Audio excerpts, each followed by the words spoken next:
Steve Pachenik, and this is Steve Talks.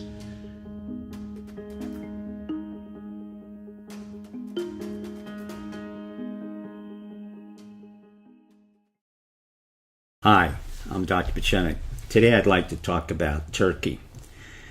Turkey and Erdogan has a long history with the United States.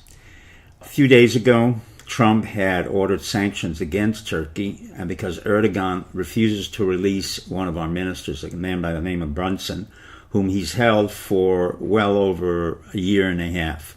The reason for that is not clear, although Erdogan claims that he's a spy. I doubt it. If a minister's been in Izmir for 20 years, I don't really think he's a spy. And the reality is that the Israelis released a Hamas operative on behalf of the United States so that Turkey could release the priest. However, Erdogan has his own history. For 30 years, I've monitored him. I remembered him when he was the mayor of Istanbul. He was good. And then he began to become very, very religious and very authoritarian. In fact, he was so authoritarian that there was a coup in 2016. Hundreds of people were killed. Thousands were dismissed. 100,000 people were dismissed from the administration. And Erdogan continued. He became so isolated and so totalitarian that now he's placed his own son-in-law as the Minister of Finance, which really means that Turkey, which was once a prosperous nation, is going downhill very quickly in terms of the economics, in terms of the gross national product, and in terms of the Turkish lira. It's getting into an economic bankruptcy situation. However, we can't be totally sympathetic to Turkey. Those of you who are Christian should remember very clearly that in 1914 to 1970, Turkey was able to slaughter over 1.3 million Armenian Christians, which they led to Aleppo and slaughtered them on the way out there.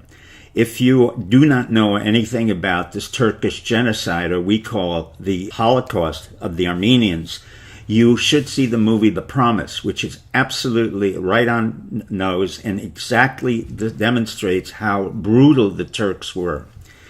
A few years later, Turkey, under the auspices of Ataturk, who was a secular man who came out of the southern part of Turkey and demanded that Turkey no longer become a military and no longer become Muslim, he ordered in 1922 the decimation and the killing of 500,000 Greek and Armenian Christians in the city of Smyrna, or Izmir, as we know now. That was 1922.